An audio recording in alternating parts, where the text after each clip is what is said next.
Hello, welcome to God's politics. മുഖ്യമന്ത്രിയെ സന്ദർശിക്കാൻ ഒരുങ്ങുന്നവർക്ക് പ്രത്യേക അറിയിപ്പാണ്. ജൂൺ 19 വരെ മുഖ്യമന്ത്രിയെ നേരിൽ കാണാനാകില്ല. ബജറ്റ് തയ്യാറാക്കുന്ന തിരക്കിലാണ് അദ്ദേഹം.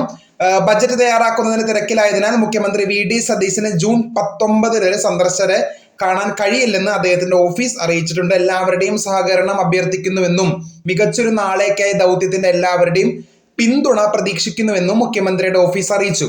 അതുപോലെ തന്നെ മാസ്കറ്റ് ഹോട്ടലിലും കോവളം ഗസ്റ്റ് ഹൗസിലുമായിട്ടാണ് സിഎം ഇപ്പോൾ താമസിക്കുന്നത്.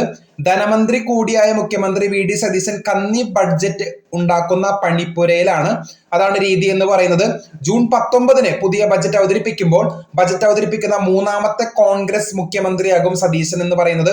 കെ മാണിയാണ്. അതുപോലെ അതിന് പിന്നാലെ രാജിവെച്ചതിന് പിന്നാലെ ഉമ്മൻചാണ്ടി എന്നിവരാണ് മുൻപത്തെ ധനകാര്യ വകുപ്പ് മന്ത്രിമാരെന്ന് പറയുന്നത്. അപ്പൊ ഇതാണ് അവസ്ഥ എന്ന് പറയുന്നത്. മുഖ്യമന്ത്രിയുടെ ഓഫീസ് ജൂൺ 19 വരെ താൽക്കാലികമായി സന്ദർശകരെ കാണുന്നത് നിർത്തിവെച്ചിരിക്കുകയാണ്. അപ്പോൾ മുഖ്യമന്ത്രി കാണാൻ പോകുന്നവർ ശ്രദ്ധിക്കണം. അപ്പൊ ഇതാണ് അപ്ഡേറ്റ്സ് എന്ന് പറഞ്ഞത്. കൂടുതൽ അപ്ഡേറ്റ്സിനെ കാത്തിരിക്കാം. ചാനൽ ഇഷ്ടപ്പെട്ടെങ്കിൽ ഷെയർ ചെയ്ത് സബ്സ്ക്രൈബ് ചെയ്യുക. താങ്ക്